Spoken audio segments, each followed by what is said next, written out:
감사합니다. 오늘 보실 말씀 함께 교독하겠습니다. 조금 본문을 줄여서 열왕기상 제3장 23절부터 28절 말씀까지 교독하겠습니다.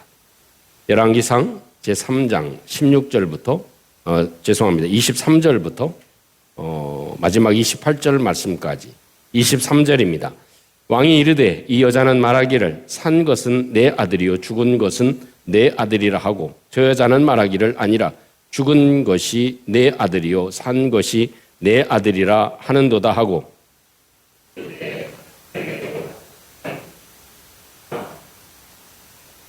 왕이 이르되 산 아이를 둘로 나누어 반은 이 여자에게 주고 반은 저 여자에게 주라.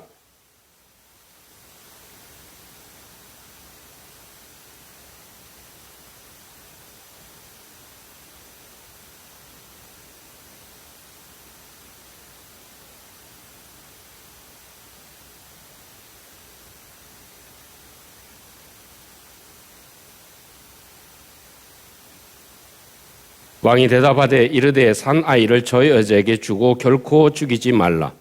저가 그의 어머니이니라 하매 온 이스라엘이 왕이 판결함을 듣고 왕을 두려워하였으니 이는 하나님의 지혜가 그의 속에 있어 판결함을 봄이더라.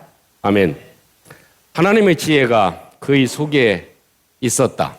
하나님의 지혜가 솔로몬에게 있었던 것과 같이 하나님의 지혜가 저와 여러분들의 마음속에 담겨지는 귀한 축복이 있기를 주님의 이름으로 축복합니다.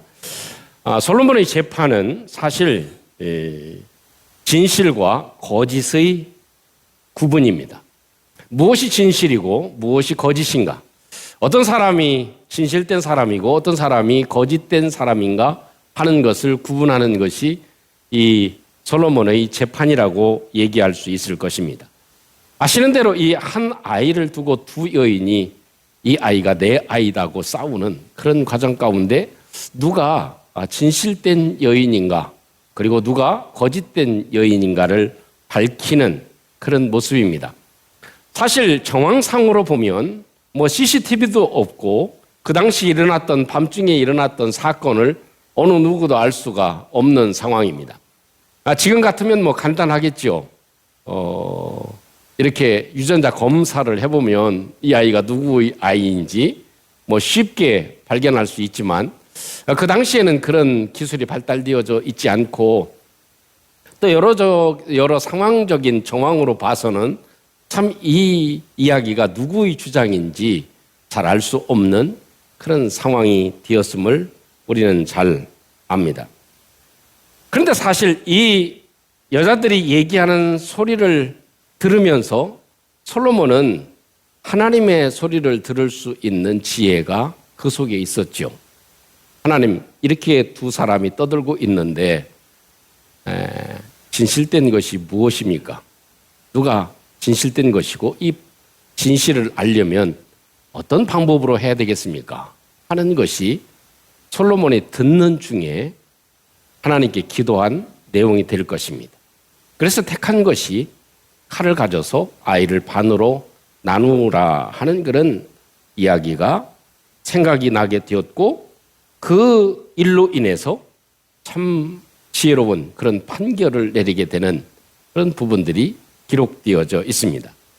사실 어찌 보면 우리는 이 솔로몬의 재판을 생각하면 재판을 참 잘했다. 그리고 또 그 방법이 참 지혜로웠다.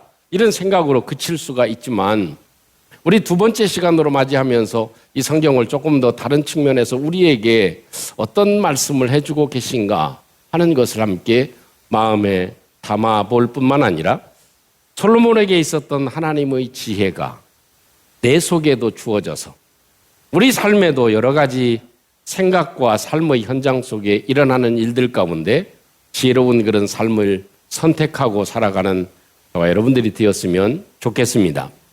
첫째로 우리가 생각할 수 있는 것은 하나님은 진실을 알고 계시다 하는 것입니다. 따라보겠습니다. 하나님은 진실을 알고 계시다. 지금처럼 CCTV는 없지만 하나님은 그 밤중에 일어난 여인들의 일들을 하나님께서는 다 알고 계셨습니다. 이미 그 모든 상황 자체를 하나님은 다 파악하고 계신 것이죠. 그래서 누가 진짜의 어머니인가를 하나님께서는 솔로몬에게 그 방법을 알려주시는 거죠. 나는 알고 있는데 이 여인 중에 누가 진짜 엄마인지를 알려면 이런 방법을 택해봐라.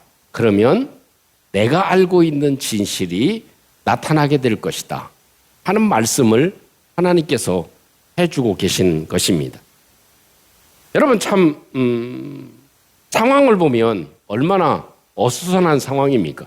그 여자가 언성을 높이고 막 소리를 지르면서 네가 잘못했느니 내가 잘못했느니 이 아이가 네 아이니 아니면 내 아이니 그런 상황에 돌입하는 그런 와중 가운데 솔로몬에게 주어지는 것, 그리고 또 이런 상황을 보면 하나님께서는 이미 다 알고 계셨구나.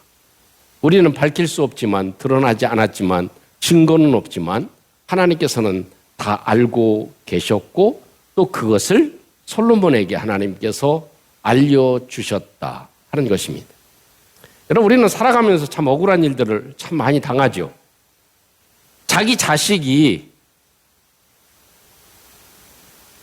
다른 사람의 자식이 될 수 있는 상황, 자기 자식을 빼앗길 수 있는 상황이 되어지면 얼마나 억울하겠습니까?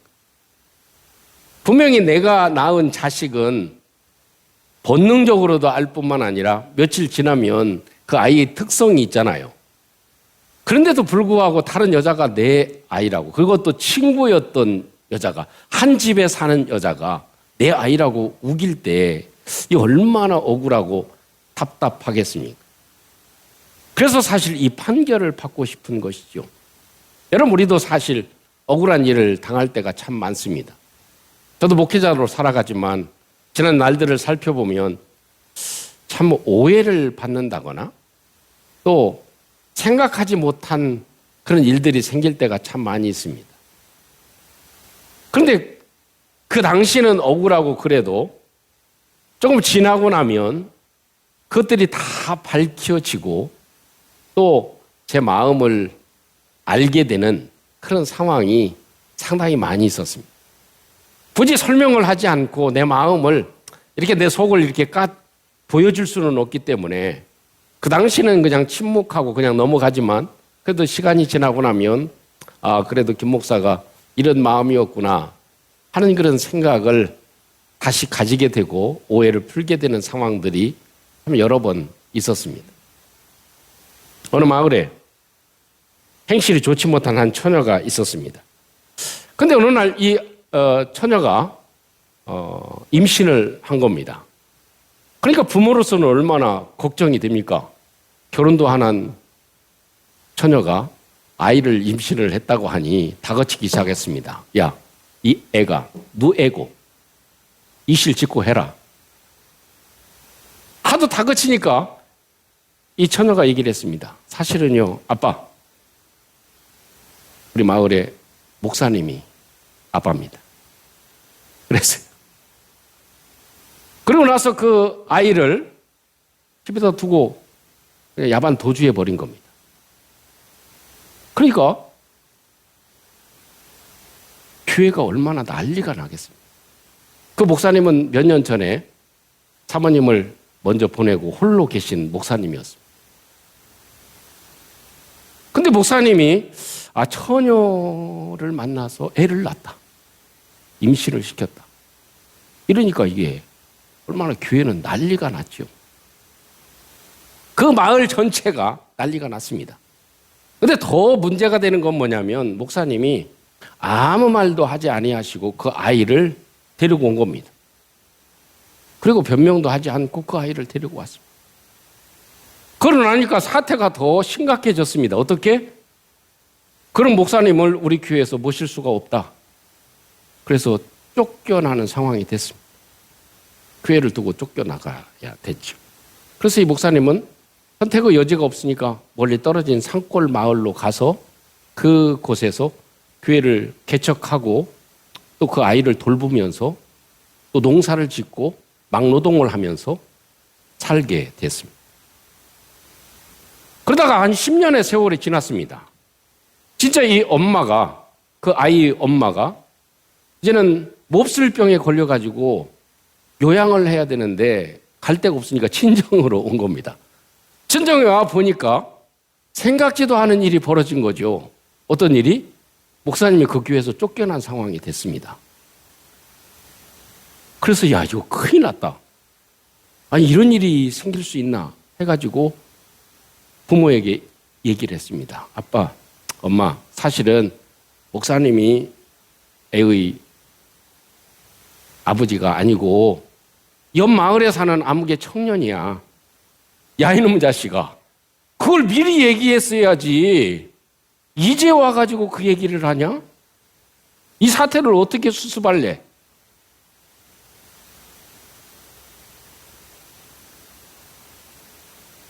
그리고 나니 해결할 방법이 없죠.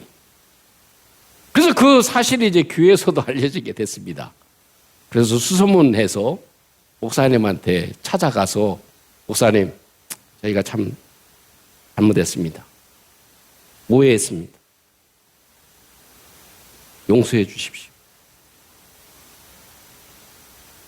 그런데 참 궁금합니다. 목사님, 그때 좀 항의라도 하고 얘기라도 하지. 나는 결백하다. 그렇게 얘기라도 하지. 목사님, 왜 이렇게 가만히 있고 애까지 데리고 와서 키우니? 오해를 우리가 안 할 수가 없잖아요. 그러니까 목사님이 하시는 말이 뭐라고 얘기하냐면, 내가 억울하다고 얘기해도 믿어주겠습니까? 안 믿어줄 게 뻔하고, 두 번째, 내가 항의를 하고 내가 변명을 하고 내가 아니라고 얘기를 하면 교회가 쑥대밭이 되지 않겠냐. 목사님이 옳다? 아니면 목사님이 틀렸다? 진짜다? 진짜파? 가짜파?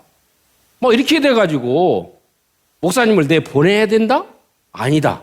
뭐 이래가지고 교회가 혼란스럽지 않겠냐. 나는 하나님이 아시니까 이 어린 생명 하나라도 내가 온전하게 키우는 것이 내가 해야 될 일이라고 생각을 했다.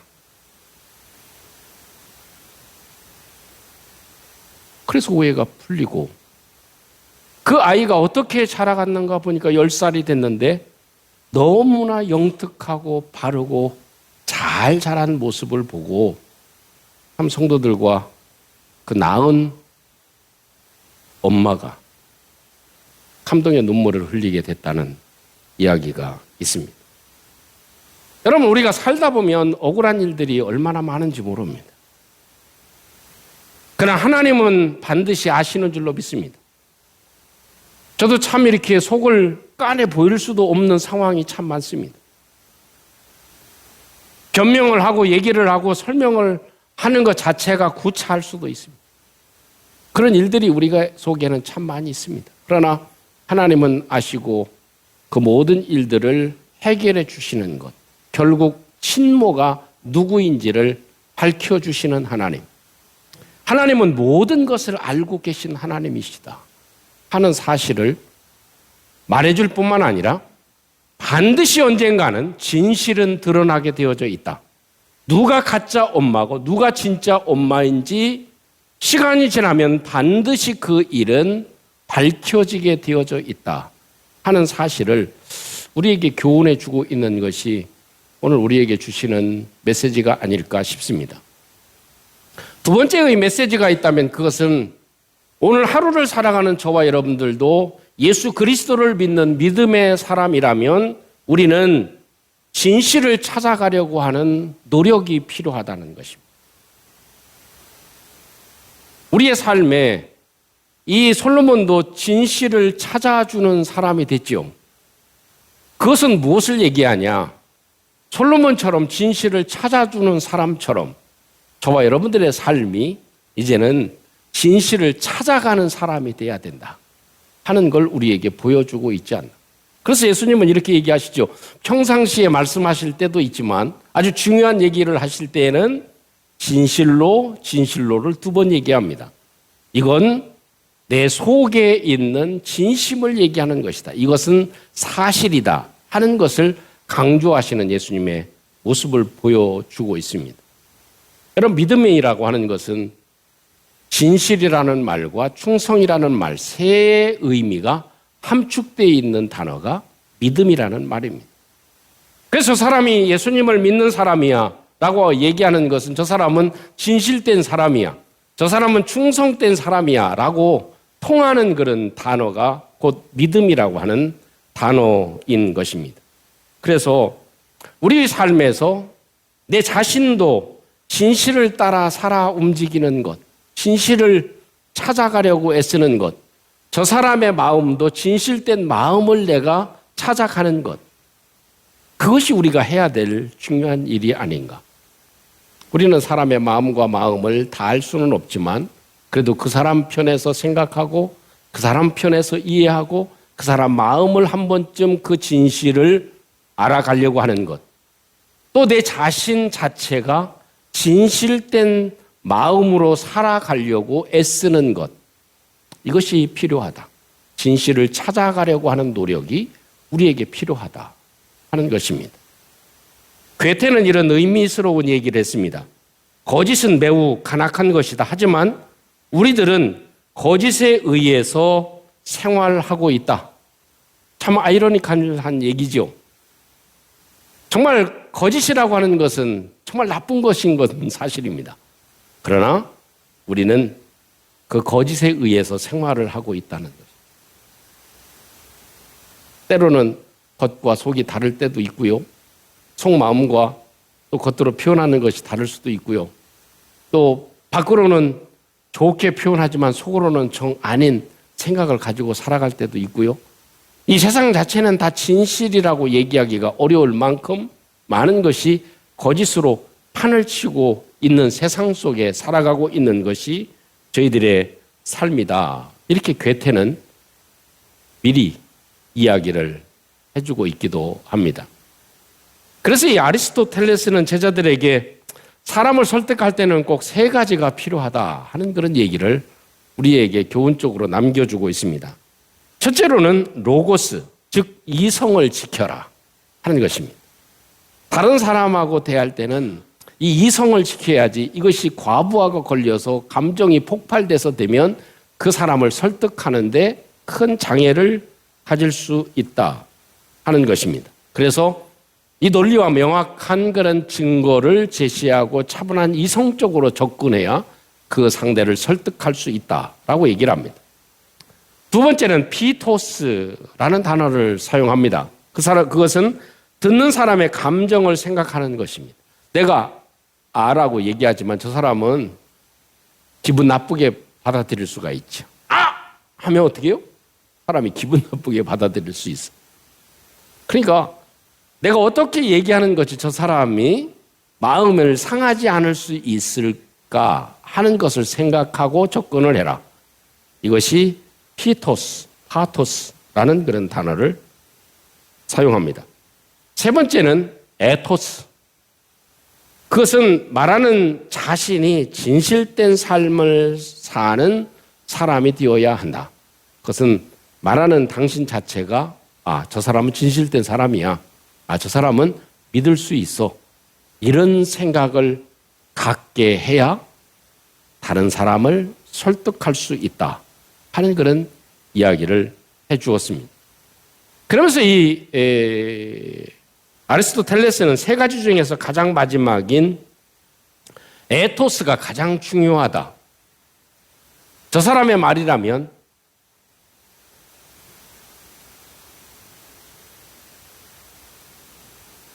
믿을 수 있어.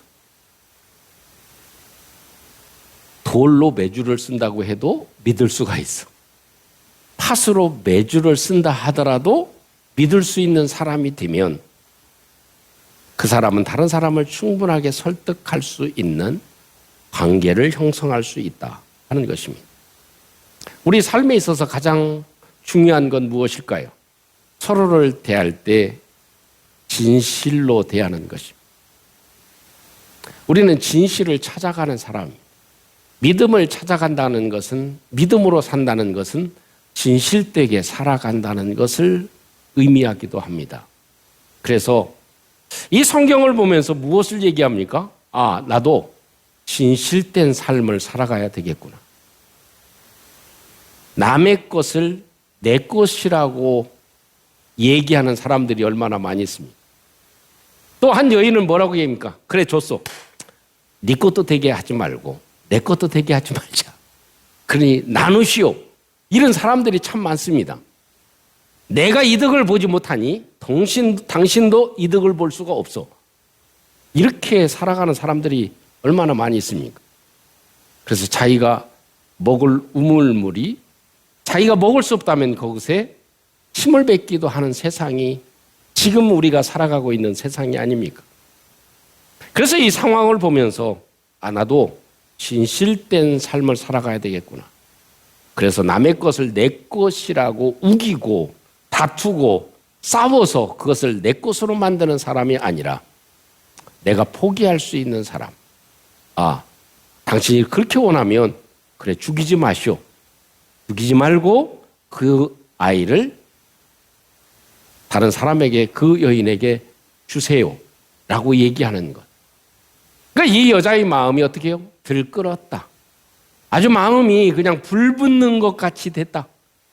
이 진실된 마음이 아주 불붙는 것 같았다. 그 뜨거운 마음이 있었다. 이것을 성경이 잘 표현해 주고 계십니다.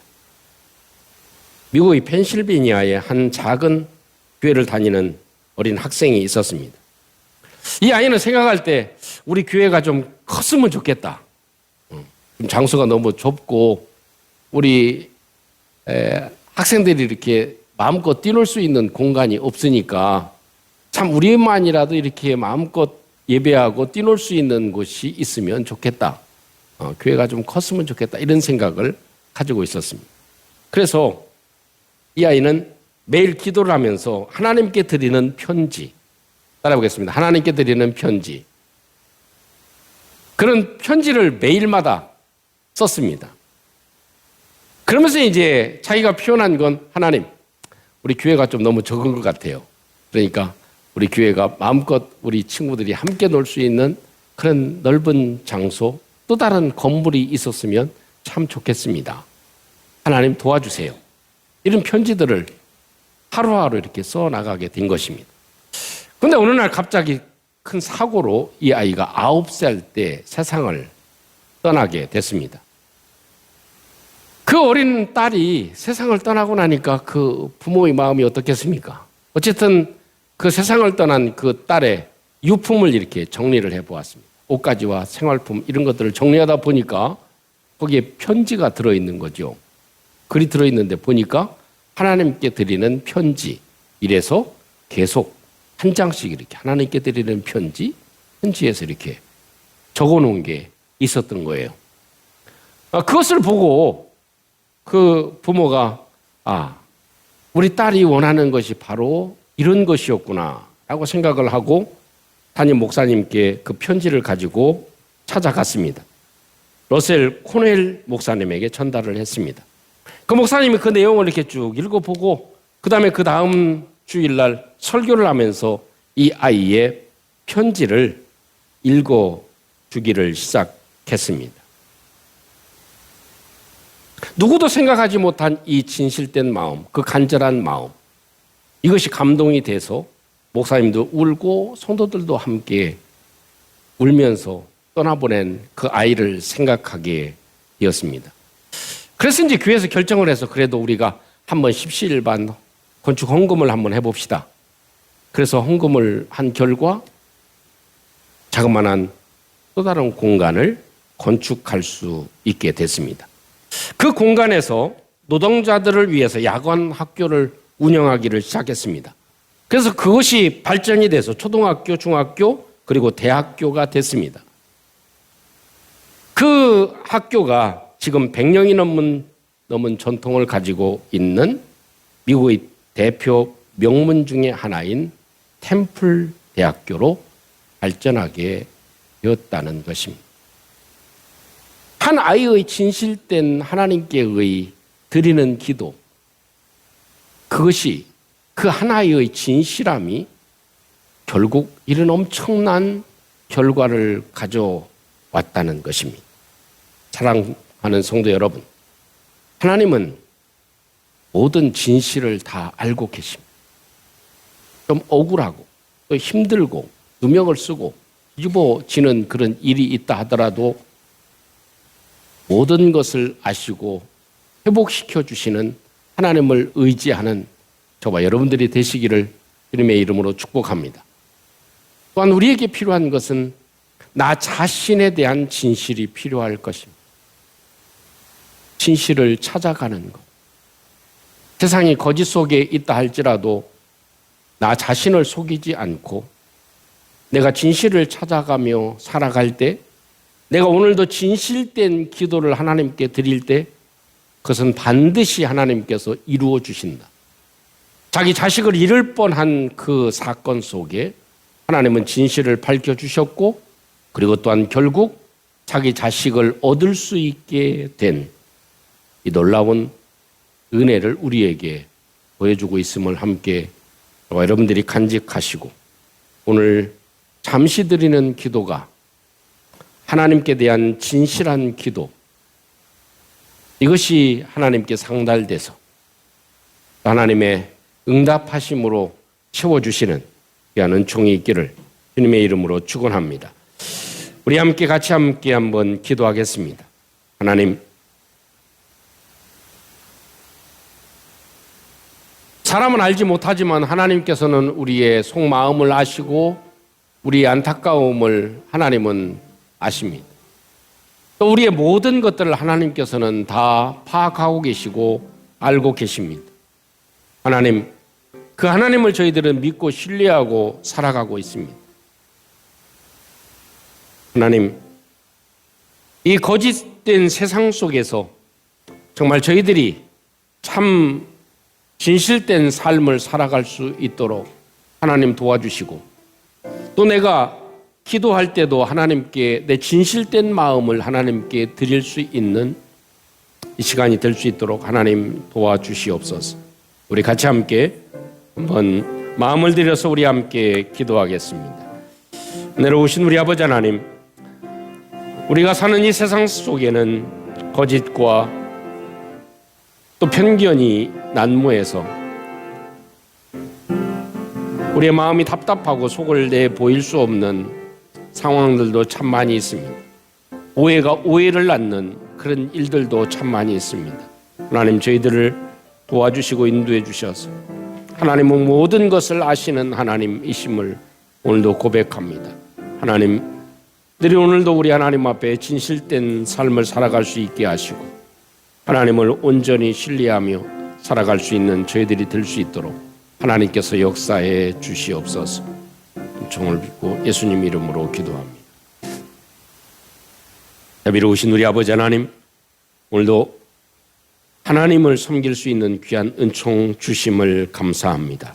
아버지, 모든 것을 아시는 하나님 앞에 저희들의 삶을 내놓을 수 있게 도와주시고, 또한 저희들도 하나님을 신뢰하며 하나님을 믿으며 진실된 걸음을 걸어갈 수 있게 해주셔서 우리 아버지 하나님께 영광이 되고 저희들의 모든 삶에 진실의 꽃이 피어지는 은총이 있게 해 주시옵소서. 예수님 이름으로 기도하옵나이다. 아멘.